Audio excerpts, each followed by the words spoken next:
The festive season is often associated with joyous celebrations, family gatherings, and the spirit of giving. But this may not be the case for everyone. The South African Depression and Anxiety Group's Festive Feelings survey found that many people experience stress or anxiety during this period due to financial pressures.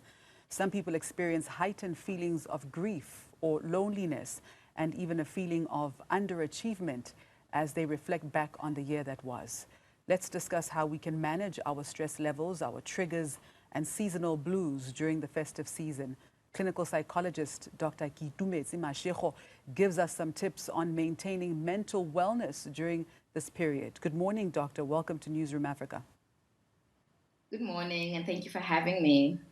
Now, Doctor, when families reunite during the festive season, what psychological processes are at play that can transform joyful anticipation into emotional distress?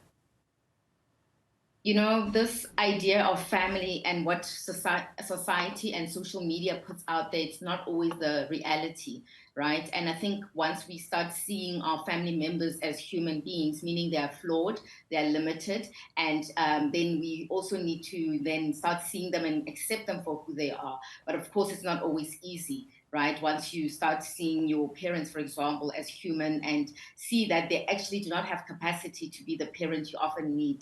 So that in itself can set off a lot of distress, a lot of grief, and also just that reality of who your family members are.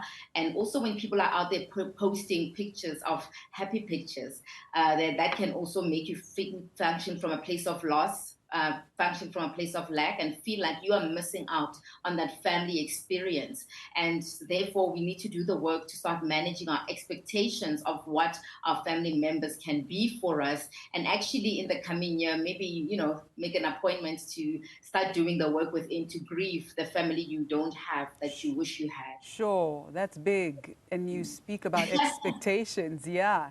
In your clinical experience, what are the most common misconceptions that people hold about what family gatherings should look like? And how do these misconceptions contribute to holiday blues?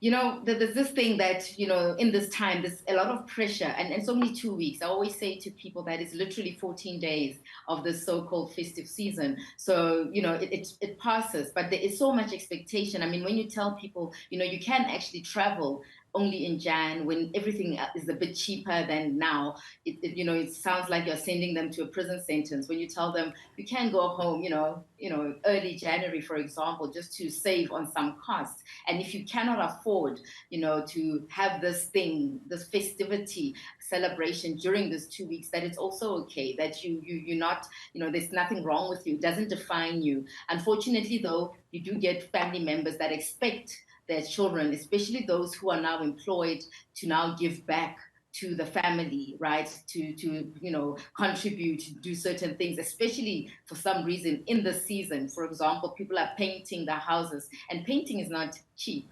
And in this economy that we are in, people cannot afford to be painting their houses or for their parents every holiday season, or bringing certain gifts or gifting people or having this celebration. It's just sometimes not affordable because they are really just affording their own basic needs. So I think it's just also to set boundaries around that, which is not always easy, because when you tell families that you don't have the money that they're expecting from you, they can often have resistance towards you or reject you because of that. So I think also just understanding that you need to choose yourself. And when I say that to my clients, sometimes they often think that choosing yourself equals narcissism. So it's not the same. It's not the same when you choose yourself and you prioritize yourself. You're self-preserving. And we need to do that, because if you don't show up for yourself, chances are you're going to struggle to show up for other people. So it's quite important to take charge of yourself first and make sure that you are fine and you are managing your expectations around your family, but also your own budget, so that you can survive the season and know that it passes, right? It does get, you know, the 14 weeks ends at some point. And then there's still January to worry about. So I think what you're saying is so important. And now, from an emotional point of view, they say that being together does not necessarily mean that you are connected. So from a clinical psychology perspective, what distinguishes physical proximity from genuine emotional connection in family settings? Sadly, as I've indicated, family is not what we need it to be sometimes.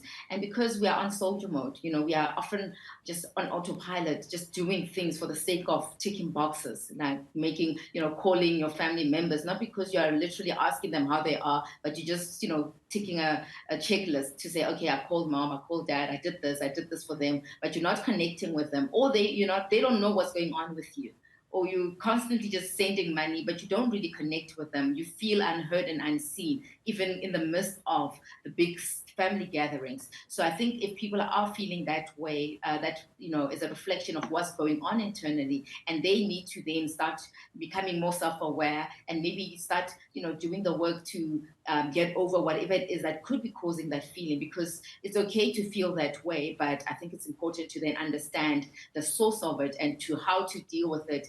And maybe again, it could be that maybe the glue of the family that was there is no longer there anymore. Therefore, you don't feel connected, or people in the family do not talk about feelings. They don't talk about how the year was, or they don't expect failure to be a part of the human experience, meaning they're expecting the children, right? So Yeah. meaning, for example, the matric results or the year is not what they thought it would be. Then they make, those people feel so awkward during those gatherings, or they judge them. Or not only that, there's also that self-judgment as well, where the person themselves was expecting so much from themselves and they didn't achieve any of that. So they start judging themselves as a non-achiever because of what happened in this year. Right. And I say to people all the time, a year is 12 months. It goes so quickly and it doesn't define you. What happened this year, it doesn't determine how your life will be and how you will be as a human being. There's always a chance to start again. And the reality of what you're saying also spills into having to sometimes, we hear many stories of people who have to accommodate family members that maybe they don't get along with, or that they don't even have a connection with.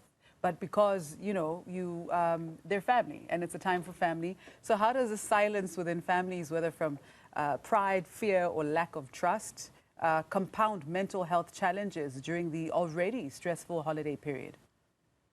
Oh, definitely can trigger a lot of anxiety and just a lot of depression for those who are at risk for that, and just a lot of outbursts, because when you also suppress these emotions, you can just pop at any minute because someone did something small. So we have to understand that whatever it is that you're not attending to, right, whatever you're avoiding, repressing, ignoring, pretending as if it doesn't exist, it will come out in some way. Meaning you will project it either to your own children or to the people you actually care about, not to the one that is triggering it, but to the people who actually love you, who are there for you. You might just be projecting a lot of emotions towards them. So as the saying goes, hurt people hurt other people, so you must be aware that whoever has hurt you, start having those difficult conversations. Start having those conversations so that you can heal. Doesn't mean that the person will change, because they might see something wrong with their behavior for them to actually want to change. So meaning that you might have to then go through the process of grieving that this is the person that, is my family, and they choose not to change. But now how do I go forward in a healthy manner in spite of them, right? Because the only thing you can do is take charge of yourself. Now, for individuals who absolutely dread family gatherings due to past trauma or ongoing conflict, what psychological preparation would you recommend before the festivities? If you do have to go, because sometimes you actually do not have to go. You can choose not to go if that's what, you feel is something that you want to do. But, then do the work to be comfortable with that. But for the people who don't sometimes have a choice because of circumstances that they are in, I think just start managing yourself. Right? So that preparing to know that this auntie or this person in this gathering makes me feel uncomfortable. So how do I manage myself around them? How do I ensure that I'm okay in spite of this person's behavior? And it's difficult not to personalize behavior of certain people because they're in your face or they're directing it at you, but to understand that whatever it is that's going on with this person is a projection of, their misery, right? Sometimes it has nothing to do with you. They're just picking on you because of whatever, they went through or whatever they feel about you. But I think also start setting boundaries around you. And I always say to people, do not use the word you. So when you say to people, you always do this, rather use I. I am uncomfortable with you being here. I really feel that I should go now because I do not want to be here, or I'm going to leave now and go sit there because I'm uncomfortable. So they cannot take it away from you if it's your feeling or your experience. So Right. use I a lot and set boundaries around you to make sure that you are fine even when you see this person coming, right? And do that for yourself. And it's not rude, even though they might say it's rude, or it's not, it's just really self-preserving because you're all you have at the end of the day. Right. And now, Dr. Mashego, children are often caught in the Yeah. middle of family tensions during the holidays, right? Okay. What psychological impact do unresolved adult conflicts and family stress have on children who are observing these dynamics?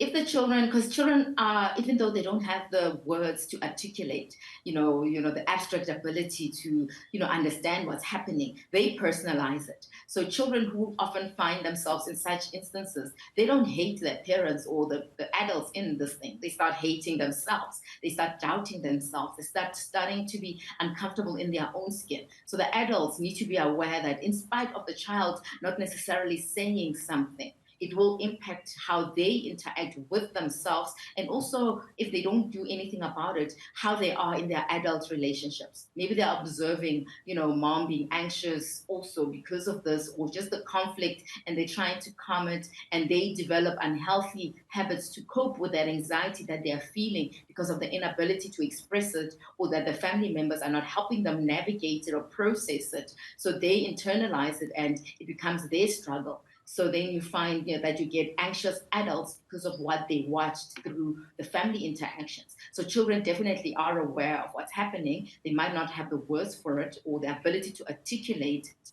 or be given the space to speak, but they definitely are taking it all in, and it will impact them some way or another. Absolutely. And please, let's not force children to kiss and hug relatives that they don't want to, because that's part of teaching them boundaries. I wish we could continue this conversation. This is a very big conversation. Thank you so much for your time, Doctor. We really appreciate it.